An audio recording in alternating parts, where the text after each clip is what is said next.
اکثر عورتیں یہ سوال کرتی ہے کہ کیا شادی کے بعد ساری شریعت عورتوں کے لیے مردوں کے لیے کچھ بھی نہیں ہے؟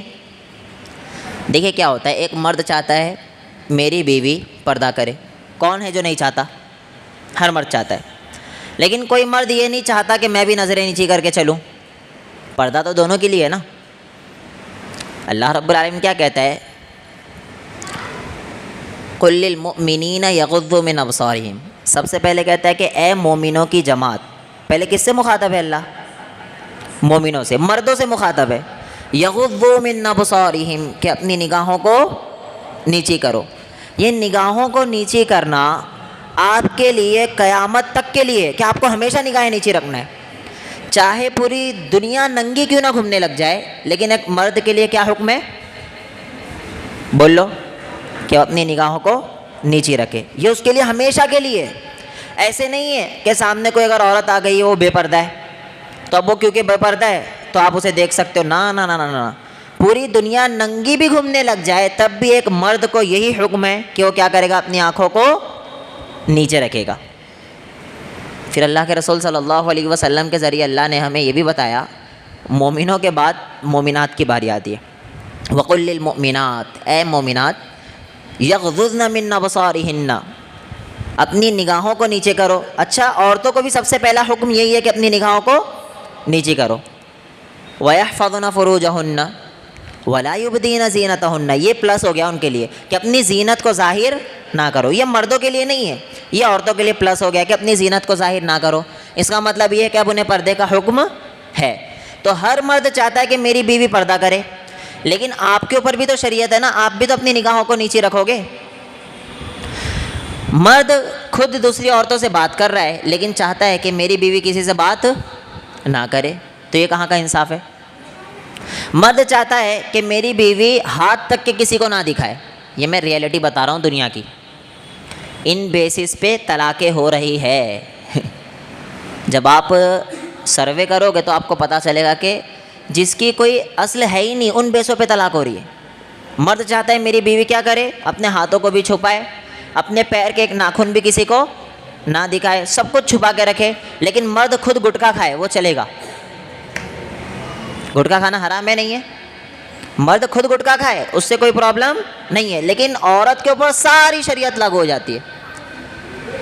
تو اس سے کوئی ہماری نیگیٹو پوائنٹ نہ لے۔ ہاں، عورت کو ہمیشہ پردہ کرنا ہے، مرد کہے یا نہ کہے، اسے تو پردہ کرنا ہی کرنا ہے، لیکن مردوں کو بھی چاہیے کہ اپنے اوپر بھی اسلام لاگو کرے۔ آپ گٹکا تمباکو کھا کر آ رہے ہیں، آپ کی بیوی میں سمجھ نہیں پاتا ہوں کیسے اپنے پاس آنے دیتی ہے۔ مجھے تو بات کرنے نہیں جمتا ہے ان لوگوں سے، واللہ، جو گٹکا تمباکو ویمل وغیرہ کھاتے، بات کرنے نہیں جمتا ہے۔ اس سے کسی کی بھی توہین مقصود نہیں ہے، اس سے مقصود صرف یہ ہے کہ ان چیزوں کو چھوڑ دو، کیونکہ اس بیسس پہ میرے پاس سوالات آتے ہیں۔ آپ کو کیا لگتا ہے؟ نہیں، اگر میرا شوہر تمباکو کھاتا ہے، میرا شوہر نماز نہیں پڑھتا ہے، تو اس بیس پہ میں طلاق لے سکتی ہوں؟ ایسے بھی سوال آتے۔ تو عورتوں کے ذہن میں یہ چیزیں شیطان لا رہا ہے، تو ہم کم از کم پہلے ہی سے ان چیزوں سے بچے۔ بہت بری چیز ہے یہ، بہت بری لت ہے، اس کے اوپر میں نے بہت بیان کر چکا ہوں، پھر بھی آپ کو آج اتنا بتا دوں کہ ان چیزوں سے پرہیز کرو۔ اگر عورت کے اوپر شریعت ہے تو مرد کے اوپر بھی شریعت ہے۔ اگر عورت کسی غیر محرم سے بات نہیں کر سکتی ہے تو مرد بھی کسی غیر محرم سے بات نہیں کر سکتا ہے۔ تو جیسے آپ اپنی بیوی کے لیے چاہتے ہو، خود بھی ویسے بنو۔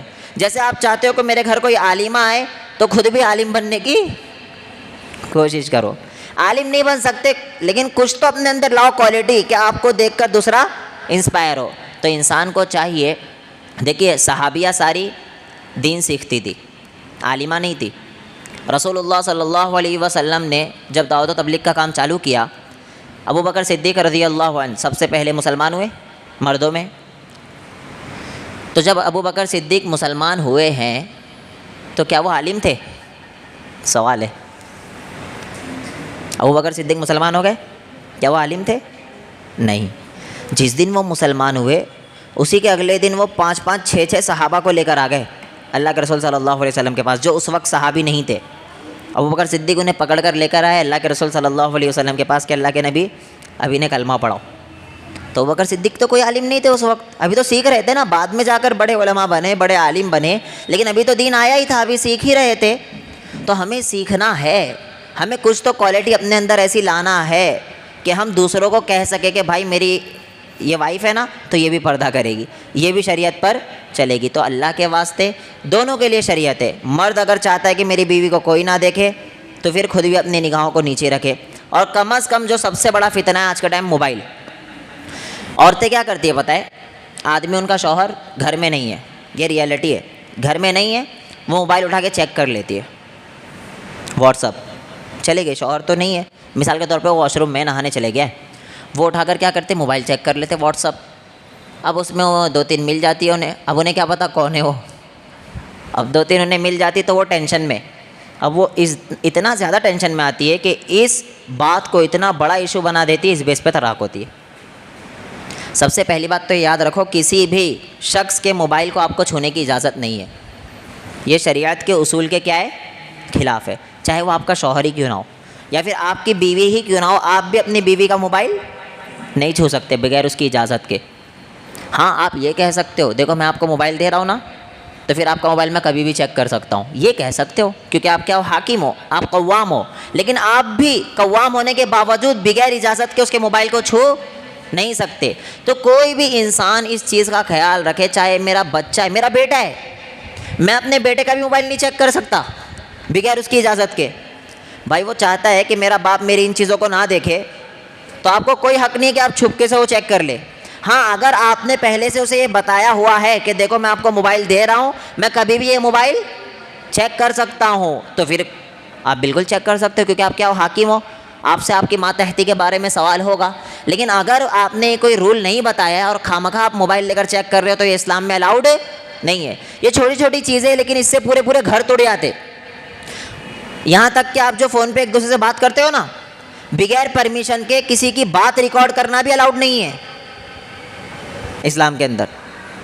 بھائی وہ آپ سے کچھ بات کر رہا ہے، آپ اگر ریکارڈ کرنا چاہتے ہو نا، آپ اس سے کہو گے کہ میں آپ کی اس بات کو کیا کر رہا ہوں؟ ریکارڈ کر رہا ہوں، پھر وہ اجازت دے گا تب جا کر آپ اسے ریکارڈ کر سکتے ہو، ورنہ آپ بات بھی ریکارڈ نہیں کر سکتے۔ آج کل ساری چیزیں ریکارڈ کر رہے دوسرے کو شیئر کرتے، اور انہی چیزوں کی وجہ سے میں نے فیملیوں کو ٹوٹتے ہوئے دیکھا ہے۔ ساس بہو میں جھگڑا ہونے کی بڑی وجہ موبائل بن گیا آج، کیونکہ بہو اگر کسی سے ساس کی برائیاں کر رہی ہے تو وہ کمبخت اسے چاہیے تھا وہ کسی سے شیئر نہ کرے، وہ اسے ریکارڈ کر لیتے اور ریکارڈ کر کے پھر کیا کرتے؟ دوسرے کو شیئر کرتے۔ تو یہ اخلاق ہے اسلام کا، آپ کسی کی بھی بات کو بغیر اس کی اجازت کے ریکارڈ نہیں کر سکتے۔ اس سے پرہیز کرو، پورا بچو ان چیزوں سے۔ جب یہ چیز آئے گی تو انشاءاللہ آپ کا گھر بھی صحیح چلے گا اور دین بھی آئے گا، فتنے بھی دور رہیں گے۔ ان چیزوں سے پرہیز کرو گے انشاءاللہ۔ کسی کا موبائل آپ کو چھونے کی اجازت نہیں ہے، آپ یہاں تک کہ کسی کے موبائل کو چھو کر ڈائریکٹ انسٹاگرام، فیس بک وغیرہ میں بھی نہیں گھس سکتے، یہ بھی الاؤڈ نہیں ہے۔ بیوی بھی شوہر کا نہیں کر سکتی، شوہر بھی بیوی کا نہیں کر سکتا ہے۔ ہاں شوہر کو یہ کہہ سکتی ہے میں چیک کر رہی ہوں، ہاں تو شوہر کہے گا ہاں لے لے، تو پھر کوئی پرابلم نہیں ہے، لیکن شوہر کی غیر موجودگی میں بیوی موبائل چیک نہیں کر سکتی ہے، بچے۔